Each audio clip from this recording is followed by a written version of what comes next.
Good morning. Good morning. We're not in the treehouse today. We are in our truck. We call it Kit. We do. It's pretty awesome. Yes. We're multitasking. We have some things we need to go do. I'm not driving right now. I'm at a red light, just so you know. Right. So this isn't even staged. We are really going somewhere. So anyway, we're going to interview the president of Campfire Concepts, this guy, Jarrod Scheunemann. And we're going to find out where the heck he went this week. Green light. Are we playing green light, red light now? Okay, so anyways, we're testing our fancy tripod in the vehicle, and it wants to follow the car. So it's been a little frustrating. So that's honesty right there in doing this scrappy video making. Problem solving. We're problem solving. They're challenges, not problems. And we're going to find solutions. So I, prior to turning this on, was like, hey, Jarrod, you didn't really go anywhere this week, so what are we going to talk about? And he says, wait a minute, I did go somewhere this week. Yes. So where did you go, Jarrod? I was at the Lake of the Woods Forest Preserve, run, owned, and operated by the Mahomet? Champaign County Forest Preserve District. Yes. I had a very long Glorious stint Mahomet. that I took weekly photos there when I first got my first iPhone. It's a beautiful place to go and do photography. There's a wonderful, large area of forest, beautiful lake, I like trees. covered bridge, Jarrod does not like prairie. getting interrupted. You said, what did you say you like? I'm sorry. I said I like trees, and then I said Jarrod doesn't like getting interrupted. I heard that part. I like trees too. And their admin offices are there. So Okay, so met you with had to their go to marketing their director. admin office. Yeah, Okay. met with their marketing Okay. director. So who'd you get to meet with? Lisa Sprinkle. I hear she's starting an ice cream shop. She would like to name something Sprinkles ice cream, I think, in the future. That would be awesome, especially on the Kickapoo Rail Trail, which is also owned by the Nobody Forest steal that idea. It's Lisa's. So anyway, what do you guys chat about? Well, I think the growing conversation in parks and recreation, Leave me alone. Sorry, forest I'm being- preserves, etc. Squirrel! It's about visual media, like what we're doing here, right now. We're really good at it. Thank God we have somebody that we're working with this summer named Mitchell Franzen, who is really good at it. Yeah, Mitch would hate this. But thinking about visual productions, short films, 30 seconds to 2 minutes, maybe 5 minutes. So you have a project with them?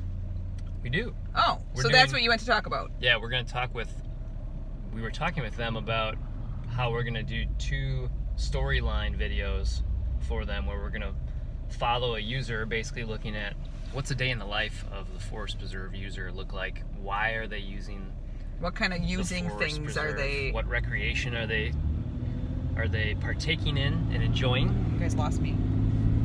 You just get the outside. Woo. Okay, here we Hey, are. we're back. Sorry, everybody. So we're doing that, and then we're also helping them with their website. Mitch is also excellent at taking headshot photography. So we're going to do all their staff and their elected officials so that they Nice. can put that on their website. Oh, can we frame that for the studio?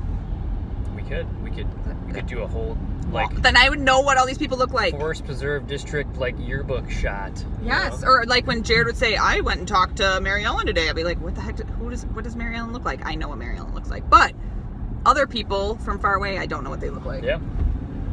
So, helping them professionally showcase who they are on their websites, in their presentations, etc.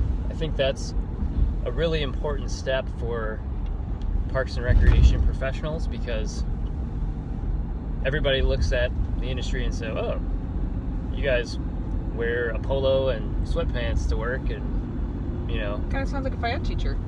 yeah, We know some of them. help people have fun." But really, it is really a professional industry, professional government. They do lots of amazing things, and You're just trying to up the look.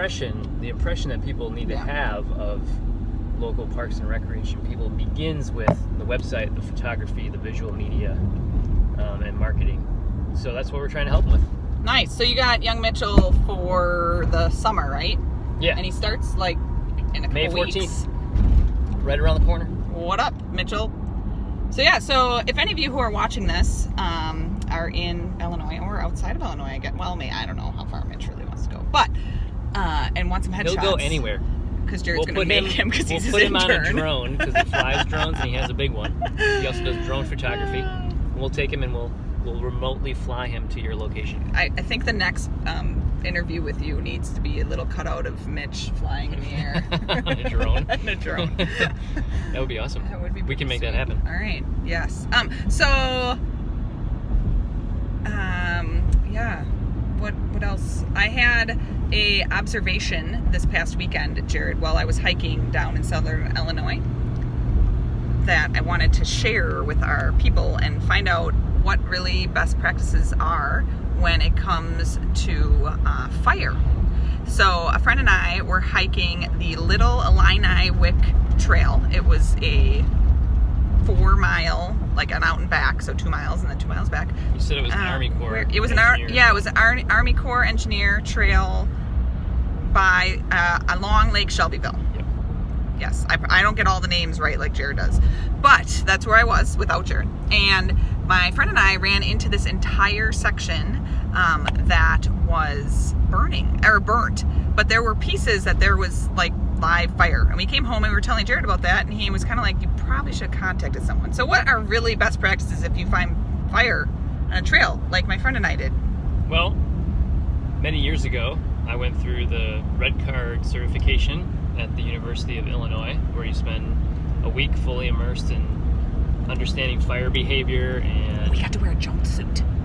Yeah, fire. You did? Mm-hmm. I remember.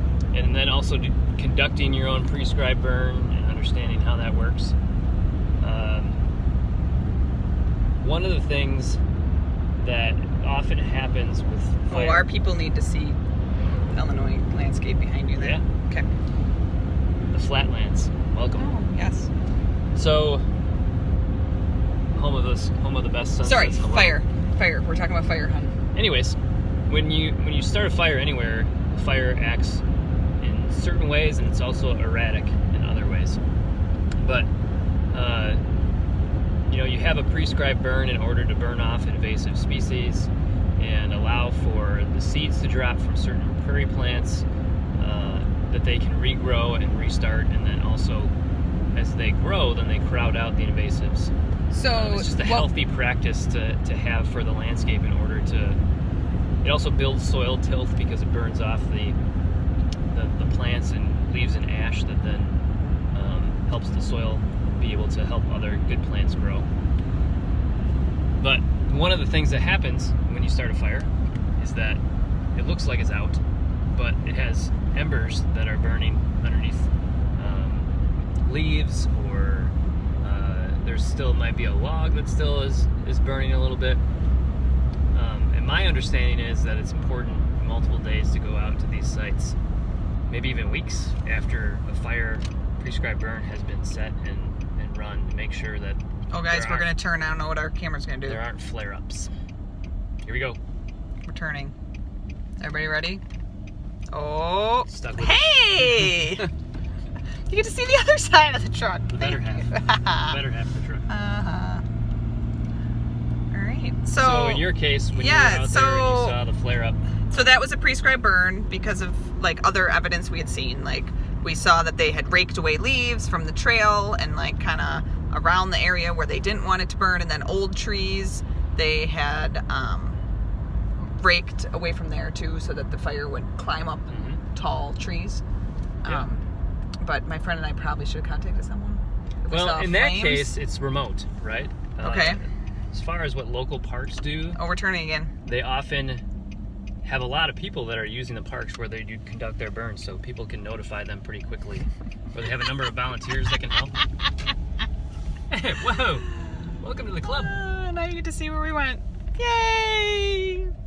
So, if it's in a remote location, it is a really good idea to go out and visit. Puppies! Often. So that the fire isn't still going on. Yeah, just to double check. Cool. Hey, thanks for this first truck interview. Yeah, it was fun. And thanks for following along with us and dealing with our scrappiness. That's right. Bye, everyone. Bye. Have a great weekend. Get it.